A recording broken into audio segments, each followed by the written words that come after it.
All right, let's talk about exponent laws when it comes to multiplication, okay? These laws are fairly simple, but they can be really confusing because they kind of contradict some of the rules that we've learned in other situations. So here I have exponents on like bases, on the same base, right? They're both x's. We know from simplifying that we can't leave repeats of bases. There is a way to combine these together. So let's think about what this actually means. X to the third actually means x times x times x, right? X to the fourth actually means x times x times x times x. And then it says that I'm multiplying these two together. So I've got x being multiplied 3 times, x being multiplied 4 times, and then those being multiplied together. So the question is there really any difference between that multiplication happening between the two sets and the multiplication within those sets? It's all multiplication. It really doesn't matter. So what's actually happening here is x is actually being multiplied by itself 1, 2, 3, 4, 5, 6, 7 times. So really, if I have x times itself 7 times, I can write that as x to the 7th. Now in class, we kind of talked about the fact that, oh wait, so the shortcut, it looks like you could just add 3 plus 4, just add those two exponents together, okay? Well, let's see, if I have a to the 5th times a squared, so this means I have 5 little a's, 1, 2, 3, 4, 5, times a another 2 times. Oh, I probably should have used different numbers so it was actually a different value. But if I think about it, so really a is being multiplied by itself 7 times altogether. So a to the 7th. So absolutely that shortcut is to just add the two values together, okay? Totally works, totally makes sense. By the way, this is a really good summary on this worksheet that kind of walks through, hey, if you have the same base being multiplied together, you add them, and it gives you that example up there, okay? Now, where it gets a little bit tricky is when you start getting into values like 9x to the third times, I'll write times as a parentheses here, times 7x to the fourth, okay? So let's think about what this actually means. This actually means 9 times x times x times x times 7 times x to the fourth. So 1, 2, 3, 4 x's, okay? Now in multiplication, you can multiply in any order you want. So I'm just gonna rearrange this a little bit. I'm gonna go ahead and put 9 times 7 in the front, and then all these x's. So I've got 3 x's in the beginning, and then I have 4 more x's. Oh my gosh, what is my deal with 7 today? At the end. And so when I look at this, okay, x to the 7th completely makes sense, right? Because I've got 7 x's being multiplied together when I kind of rewrite this problem. Then 9 times 7, I'm just gonna multiply those together to get 63. Sometimes people start getting this roll down and they're like, oh, so you just add them together, and they wanna add the coefficients. We've got to be very, very careful about that, okay? And so I want you to make note of a big thing, that coefficients and exponents do not behave the same way. That is a huge issue that's gonna pop up over and over again as we're simplifying these. Is once y'all finally start learning the laws for exponents, you like to try and use them on coefficients as well, and that just does not work, okay? That's gonna totally mess up your answers.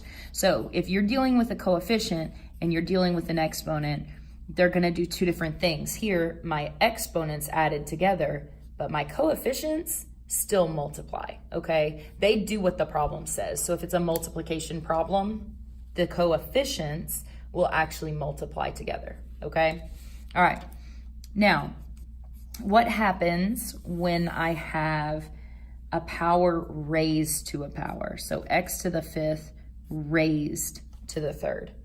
All right, again, this is an issue we have to simplify. It's considered messy to have a power on top of another power. So let's think about what this actually means. What x to the 5th to the 3rd actually means is x to the 5th times x to the 5th times x to the 5th, okay? If I wanted to go one step further, I could actually write out 5x's, 5x's, 5x's. And then you would see if you had 5x's here and 5x's here and 5x's here, and it's all being multiplied together, what I actually have there is 15 x's happening.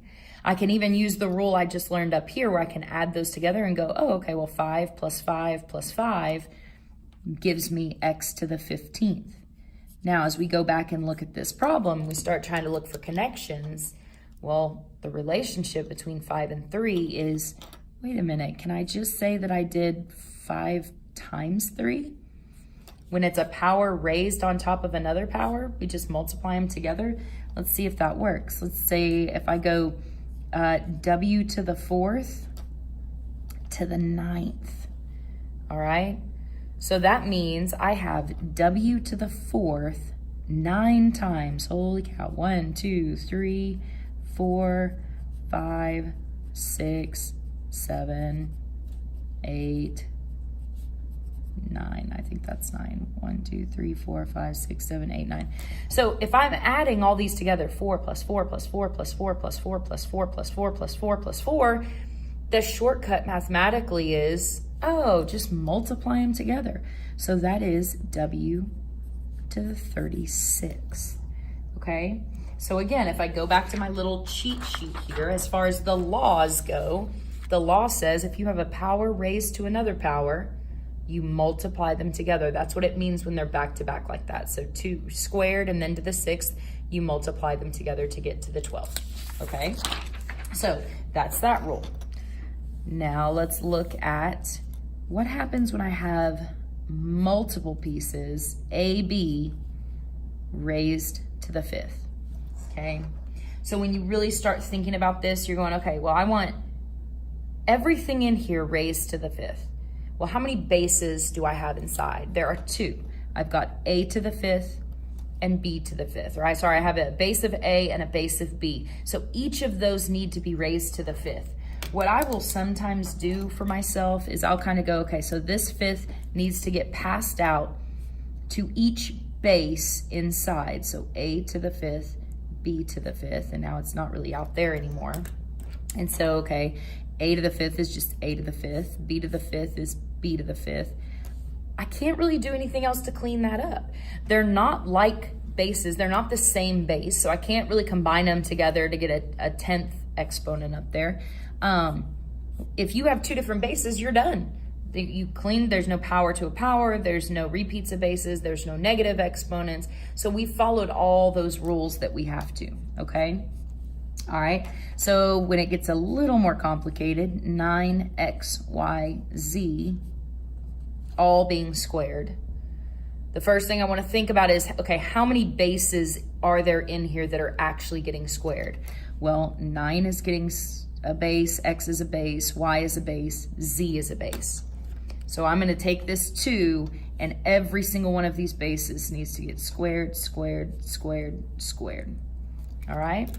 So what I really have here is 9 squared, x squared, y squared, z squared.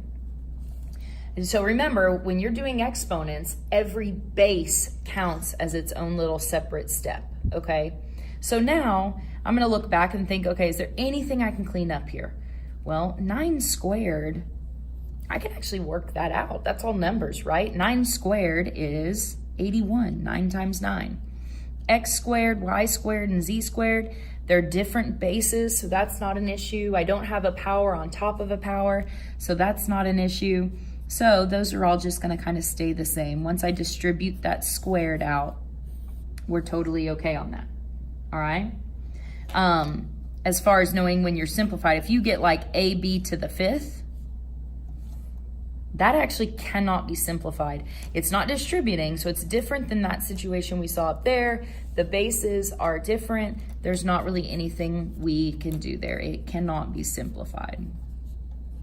Okay, so now we've kind of covered the main rules, right? Okay, that's what this one is. You have multiple things being raised to a power. Each of those bases inside needs to get the exponent. This one down here that looks so nasty and has so much going on, that's the one that kind of combines everything together. And that's where life can get a little bit tricky.